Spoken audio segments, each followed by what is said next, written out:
ਵਾਹਿਗੁਰੂ ਜੀ ਕਾ ਖਾਲਸਾ ਵਾਹਿਗੁਰੂ ਜੀ ਕੀ ਫਤਿਹ। ਧੰਨ ਧੰਨ ਸ਼੍ਰੀ ਗੁਰੂ ਗ੍ਰੰਥ ਸਾਹਿਬ ਜੀ ਮਹਾਰਾਜ ਦੇ ਪਾਵਨ ਸਿਧਾਂਤਾਂ 'ਤੇ ਚੱਲ ਰਹੀ ਲੜੀਵਾਰ ਵਿਚਾਰ ਵਿੱਚ ਅੱਜ ਅਸੀਂ ਮਾਇਆ ਮੋਹ ਦੇ ਬਾਰੇ ਵਿਚਾਰ ਕਰਾਂਗੇ। ਗੁਰਬਾਣੀ ਦਾ ਇਹ ਸਿਧਾਂਤ ਹੈ ਕਿ ਜਿਵੇਂ ਮਾਤਾ ਦੀ ਉਦਰ ਵਿੱਚ, ਮਾਂ ਦੀ ਕੁੱਖ ਵਿੱਚ ਜਦੋਂ ਬੱਚਾ ਹੁੰਦਾ ਹੈ, ਪਲ ਰਿਹਾ ਹੁੰਦਾ ਹੈ, ਉਸ ਵਕਤ ਉੱਥੇ ਵੀ ਇੱਕ ਜਠਰ ਅਗਨੀ ਦਾ ਉਸਨੂੰ ਸੇਕ ਬਰਦਾਸ਼ਤ ਕਰਨਾ ਪੈਂਦਾ ਹੈ। ਤੋ ਭਾਵ ਉਹ ਉੱਥੇ ਕੋਈ ਸੌਖਾ ਨਹੀਂ ਹੁੰਦਾ ਕਿ ਜਿਸ ਤਰ੍ਹਾਂ ਉੱਥੇ ਉਹ ਬੱਚਾ ਦੁਖੀ ਹੁੰਦਾ ਹੈ ਅਤੇ ਉਹ ਸਰੀਰ 'ਚੋਂ ਬਾਹਰ ਆਉਣ ਦੇ ਲਈ ਲੋਚਦਾ ਹੈ। ਗੁਰੂ ਸਾਹਿਬ ਕਹਿੰਦੇ ਨੇ, ਜੈਸੀ ਅਗਨ ਉਦਰ ਮੈਂ ਤੈਸੀ ਬੈਰ ਮਾਇਆ। ਜੈਸੀ ਮਾਂ ਦੀ ਕੁੱਖ ਵਿੱਚ ਅੱਗ ਹੁੰਦੀ ਹੈ, ਜਠਰ ਅਗਨ, ਐਸੀ ਹੀ ਬਾਹਰ ਮਾਇਆ ਹੈ। ਸਰੀਰ ਤੋਂ ਜਦੋਂ ਜਨਮ ਲੈ ਕੇ ਬਾਹਰ ਆਉਂਦਾ ਹੈ ਅਤੇ ਬਾਹਰ ਉਸਨੂੰ ਮਾਇਆ ਵਿਆਪਦੀ ਹੈ। ਆਮ ਤੌਰ 'ਤੇ ਲੋਕ ਮਾਇਆ ਧਨ ਦੌਲਤ ਨੂੰ, ਪੈਸੇ ਨੂੰ, ਸੋਨੇ ਚਾਂਦੀ ਆਦਿ ਕੀਮਤੀ ਚੀਜ਼ਾਂ ਨੂੰ ਮਾਇਆ ਕਹਿੰਦੇ ਹਨ। ਪਰ ਗੁਰਬਾਣੀ ਵਿੱਚ ਮਾਇਆ ਦੀ ਜੋ ਫਲਸਫਾ ਹੈ ਗੁਰੂ ਗ੍ਰੰਥ ਸਾਹਿਬ ਜੀ ਦੀ ਬਾਣੀ ਦੇ ਸਿਧਾਂਤ ਵਿੱਚ, ਉਹ ਕੁਛ ਹੋਰ ਹੈ। ਉਹਦੇ ਵਿੱਚ ਪ੍ਰਭੂ ਪਿਆਰ ਤੋਂ ਸਿਵਾਏ, ਇੱਕ ਪਰਮਾਤਮਾ ਦੀ ਪਿਆਰ ਬੰਦਗੀ ਮੁਹੱਬਤ ਤੋਂ ਸਿਵਾਏ ਬਾਕੀ ਜਿਤਨੇ ਵੀ ਦੁਨੀਆ ਦੇ ਪਿਆਰ ਮੁਹੱਬਤ ਮੋਹ ਹਨ, ਇਹਨਾਂ ਸਭ ਨਾਲ ਇਹ ਸਭ ਮਾਇਆ ਹੋ ਸਕਦੇ ਨੇ। ਗੁਰਬਾਣੀ ਅਗਰ ਦੇਖਿਆ ਜਾਏ ਮਾਇਆ ਦੀ ਕੀ ਡੈਫੀਨੇਸ਼ਨ ਹੈ, ਅਤੇ ਮਾਇਆ ਕਿਸ ਨੂੰ ਆਖੀ ਹੈ? ਕਿਆ ਮਾਇਆ ਕਰਮ ਕਮਾਏ। ਕਿਸ ਚੀਜ਼ ਨੂੰ ਮਾਇਆ ਕਿਹਾ ਜਾਵੇਗਾ ਔਰ ਮਾਇਆਵਾਦੀ ਬਿਰਤੀ ਵਾਲਾ ਬੰਦਾ ਕੈਸੇ ਕਰਮ ਕਰਦਾ ਹੈ? ਤਾਂ ਉਹਦਾ ਜਵਾਬ ਹੈ, ਦੁੱਖ ਸੁੱਖ ਇਹ ਜੀਉ ਬਧ ਹੈ, ਹੋਮੇ ਕਰਮ ਕਮਾਏ। ਇੱਕ ਤਾਂ ਇਨਸਾਨ ਹੋਮੇ ਵਾਲੇ ਪਰਮਾਤਮਾ ਨਾਲੋਂ ਇੱਕ ਵੱਖਰੀ ਹੋਂਦ ਬਣਾ ਕੇ ਇੱਕ ਵੱਖਰੇ ਕਿਸਮ ਦੀ ਜ਼ਿੰਦਗੀ ਜਿਉਂਦਾ ਹੈ, ਜਿਹਦੇ ਵਿੱਚ ਰੱਬ ਦੀ ਰਜ਼ਾ, ਰੱਬ ਦਾ ਭਾਣਾ ਹੁਕਮ ਨਹੀਂ ਹੁੰਦਾ। ਐਸੀ ਇੱਕ ਪਰਮਾਤਮਾ ਤੋਂ ਵੱਖਰੀ ਹੋਂਦ ਬਣਾ ਕੇ ਇਹ ਨਹੀਂ ਸੋਚਦਾ ਕਿ ਮੇਰੇ ਵਿੱਚ, ਮੇਰੇ ਬਾਹਰ ਹਰ ਪਾਸੇ ਪਰਮਾਤਮਾ ਹੀ ਹੈ, ਮੇਰਾ ਸਰੀਰ ਵੀ ਉਸੇ ਦਾ ਹੀ ਇੱਕ ਧਾਰਨ ਕੀਤਾ ਹੋਇਆ ਅੰਸ਼ ਹੈ। ਤੋ ਇਸ ਤੋਂ ਇੱਕ ਵੱਖਰੀ ਹਸਤੀ ਬਣਾ ਕੇ ਉਹ ਹਉਮੈ ਵਾਲੀ, ਮੈਂ ਵਾਲੀ ਜ਼ਿੰਦਗੀ ਜਿਉਂਦਾ ਹੈ। ਅਤੇ ਦੁੱਖ ਸੁੱਖ ਇਹ ਜੀਉ ਬਧ ਹੈ। ਦੁੱਖਾਂ ਸੁੱਖਾਂ ਵਿੱਚ ਉਹਦਾ ਮਨ ਆਤਮ ਵਧੇ ਰਹਿੰਦੇ ਨੇ। ਕਦੇ ਦੁੱਖ ਮਹਿਸੂਸ ਕਰਦਾ ਕੁਝ ਚੀਜ਼ਾਂ ਸੋਚ ਕੇ, ਕੁਝ ਆਪਣੀਆਂ ਕਮੀਆਂ ਮਹਿਸੂਸ ਕਰਕੇ ਦੁੱਖ ਮਹਿਸੂਸ ਕਰਦਾ, ਕੁਝ ਪ੍ਰਾਪਤੀ ਹੁੰਦੀ ਅਤੇ ਖੁਸ਼ੀ ਮਹਿਸੂਸ ਕਰਦਾ। ਤਾਂ ਉਹ ਖੁਸ਼ੀ ਵੀ ਸਦਾ ਨਹੀਂ ਉਹਦੀ ਟਿਕਦੀ, ਨਾ ਉਹਦਾ ਦੁੱਖ ਸਦਾ ਟਿਕਿਆ ਰਹਿੰਦਾ। ਬਿਨ ਸ਼ਬਦਾ ਭਰਮ ਨਾ ਚੁੱਕੇ, ਨਾ ਵਿੱਚੋਂ ਹਉਮੈ ਜਾਏ। ਉਹ ਜਿੰਨੀ ਦੇਰੀ ਗੁਰੂ ਦੇ ਸ਼ਬਦ ਦੇ ਲੜ ਨਹੀਂ ਲੱਗਦਾ, ਉਸ ਤੋਂ ਬਿਨਾਂ ਉਹਦੀ ਇਹ ਹਉਮੈ ਮਿਟ ਨਹੀਂ ਸਕਦੀ। ਅਤੇ ਇਹ ਭਰਮ ਭੁਲੇਖਾ ਜਿਹੜਾ ਦੁੱਖਾਂ ਵਾਲਾ, ਇਹ ਦੂਰ ਨਹੀਂ ਹੁੰਦਾ, ਜਿਹੜਾ ਉਹ ਮਾਇਆ 'ਚੋਂ ਸੁੱਖ ਪ੍ਰਾਪਤ ਕਰਨਾ ਚਾਹੁੰਦਾ ਹੈ। ਅਤੇ ਇੱਥੇ ਦੇ ਸੁੱਖ ਜਿਹੜੇ ਹਨ ਇਹ ਸਦੀਵੀ ਨਹੀਂ ਹੁੰਦੇ, ਕਦੇ ਸੁੱਖ ਅਤੇ ਕਦੇ ਦੁੱਖ ਇਹ ਚਲੇ ਰਹਿੰਦੇ। ਜਦੋਂ ਐਸੀ ਕਿਸੇ ਦੀ ਆਤਮਿਕ ਅਵਸਥਾ ਹੈ, ਉਹ ਸਮਝੋ ਮਾਇਆਵਾਦੀ ਅਵਸਥਾ ਹੈ।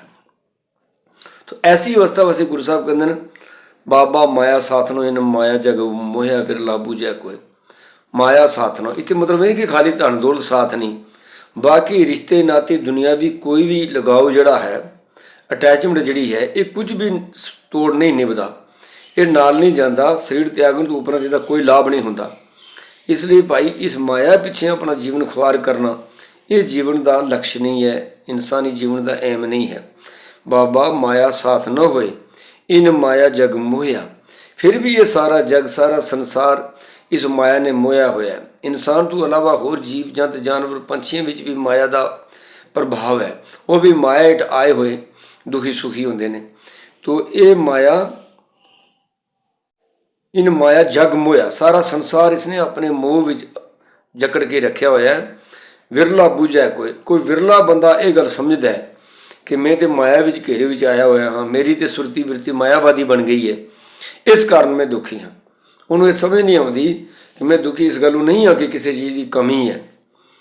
ਉਸਨੂੰ ਇਹ ਸਮਝ ਇਸ ਵਾਸਤੇ ਨਹੀਂ ਹੁੰਦੀ ਕਿਉਂਕਿ ਉਹ ਜ਼ਿੰਦਗੀ ਦਾ ਅਸਲੀ ਮਨੋਰਥ ਮਕਸਦ ਸਮਝਿਆ ਹੀ ਨਹੀਂ ਹੁੰਦਾ ਕਿ ਮਾਇਆ ਕਮਾਉਣੀ, ਮਾਇਆ ਨਾਲ ਸੁੱਖ ਪ੍ਰਾਪਤ ਕਰ ਲੈਣੇ ਸਾਰੇ, ਇਹ ਮੇਰੇ ਜੀਵਨ ਦਾ ਆਖਰੀ ਲਕਸ਼ ਨਹੀਂ ਹੈ। ਬਲਕਿ ਪ੍ਰਭੂ ਦੀ ਜੋਤ ਤੋਂ ਮੈਂ ਵਿਛੜ ਕੇ ਸਰੀਰ 'ਚ ਆਇਆ ਹਾਂ, ਉਸ ਜੋਤ ਹੀ ਮੁੜ ਕੇ ਲੀਨ ਹੋਣਾ, ਇਹ ਮੇਰੇ ਜੀਵਨ ਦਾ ਲਕਸ਼ ਹੈ। ਇਹਦੇ ਕਾਰਨ ਉਹ ਸਮਝਦਾ ਹੈ ਮਾਇਆ ਵਿੱਚ ਹੀ ਖਚਤ ਰਹਿ ਕੇ ਆਪਣੀ ਜ਼ਿੰਦਗੀ ਖੁਆਰ ਕਰਦਾ। ਅਤੇ ਗੁਰਬਾਣੀ ਇਸ ਚੀਜ਼ ਨੂੰ ਕਹਿੰਦੀ ਹੈ ਵੀ ਇਹ ਮਾਇਆ ਤੁਹਾਡੇ ਨਾਲ ਸਦਾ ਨਹੀਂ ਨਿਭਣੀ, ਇਹ ਤੁਹਾਡੇ ਜੀਵਨ ਦਾ ਲਕਸ਼ ਨਹੀਂ ਹੈ, ਇਹ ਤੁਹਾਡੇ ਜੀਵਨ ਦਾ ਐਮ ਨਹੀਂ ਹੈ।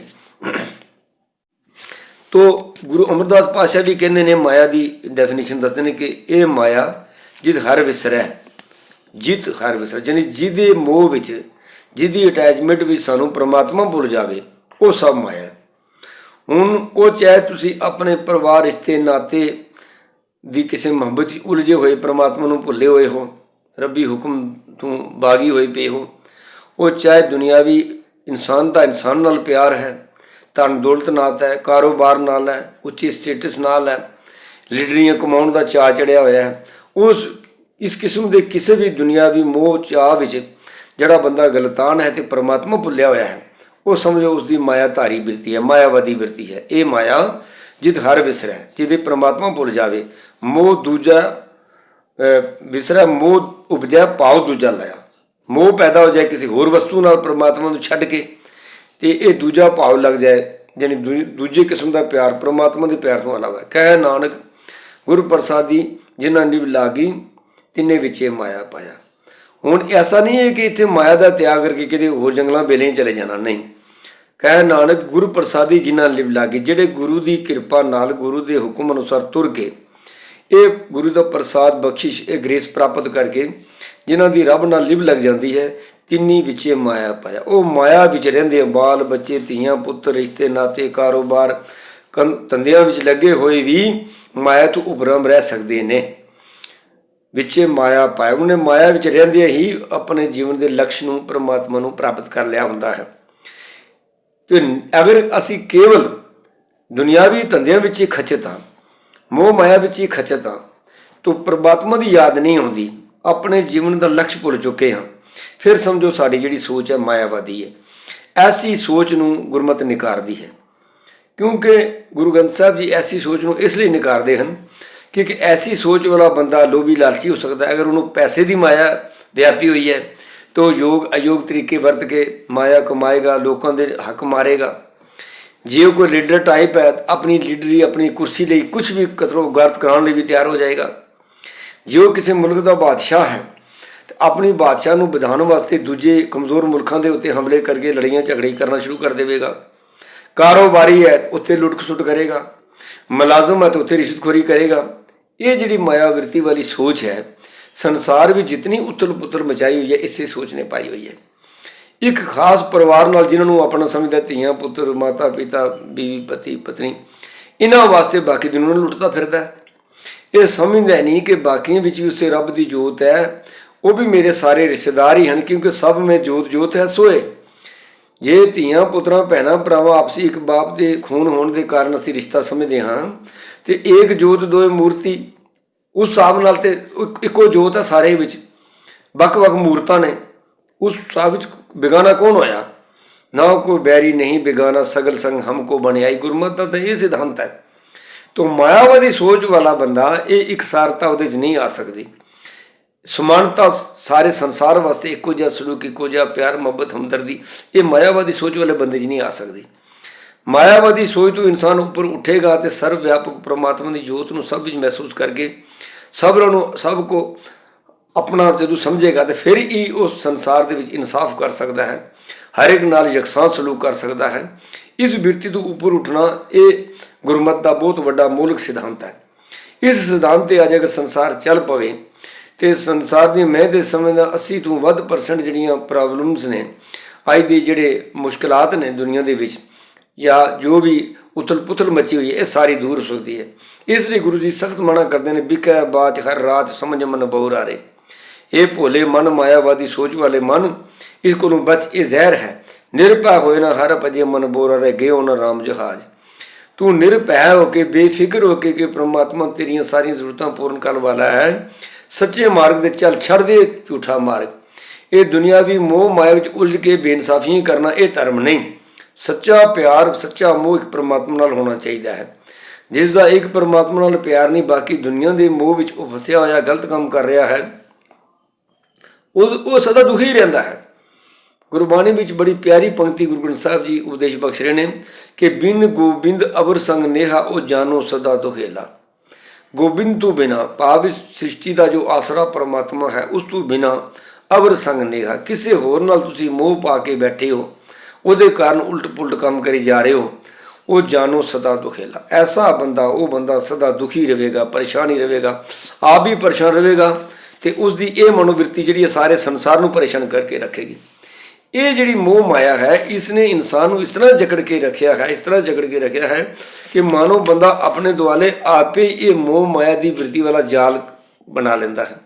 फिर उस जाल 'च फसिया होया, मकड़ी जाल भी फसिया होया आप ही दुख होंदा। एक रेशम का कीड़ा, जिहड़े लोग रेशम पैदा करते हैं वो एक छोटे जिहा बीज लै जाते हैं उस रेशम के कीड़े का, उन्होंने पत्ते खुआ के उन्होंने पालते हैं। वो जो रेशम का कीड़ा वड्डा होंदा है वो अपने मूँह चों एक तार कढ़ के अपने दुआले लपेटना शुरू करता है। लपेटता लपेटता एक छोटी जी अंडे की शक्ल की खुपटी जी बना देता है, वो फिर आपे कैद हो जाता है। फिर उन्होंने पालन वाले उस खुपटी को धुप्पे सुका के वो सेक नाल उस कीड़े को मार देंगे ने, कीड़ा मर जाता है। वो खुपटी फिर सिल्क फैक्ट्रिया में जाके वो मुड़ के उधेड़ के वो धागा कढ़िया जाता है, रेशम उहदे नाल बनता सी। हुण वो कीड़ा जिहड़ा अपनी मौत की सल आपे ही बनाउंदा है, अपने दुआले आप ही वो अपने मूँह चों कड्डी तार लपेट लपेट के तो वो अपनी मौत का सल बनाता है। बंदे ने भी बिल्कुल ये हालत की है। बंदा एक परमात्मा का प्यार छड़ के दुनियावी प्यार में फसिया होया, दुनियावी मूँह माय फसिया होया, अपने दुआले ऐसा घेरा बना लेंदा अपनी गंदी सोच का कि जिहदे कारण आप ही सारे दुख सिटदा। अज संसार के जिन्हें दुख ने, जानवरों तो इंसान को इन्ना दुख नहीं मिलिया, खाण पीण के पदार्थों की कमी के कारण इन्ना दुखी नहीं है इंसान, जितना इंसान एक दूजे नाल बेइंसाफियां करके दुखी है। हर मायावादी इंसान अपने लिए तो दूजे लिए कश बना के बैठा है, आप ही दुखों का घेरा इंसान ने बनाया है। परमात्मा ने संसार स्वर्ग वर्गा बनाया सी, बंदे ने इसे लंघ के नरक बना दिता है। तो गुरुमत इस मायावादी भैड़ी सोच तो मुक्त होने वास्ते प्रेरणा करती है। असी भी अपनी सोच को संसार के काम धंधे करिए, माया कमाइए, लेकिन इहदे जाल में फस के मंदे कर्मां तो बचीए। तो साडी सोच में सच्चा प्यार परमात्मा वास्ते होना चाहिए, इस परमात्मा की खलकत वास्ते होना चाहिए। वाहिगुरू जी का खालसा, वाहिगुरू जी की फतेह।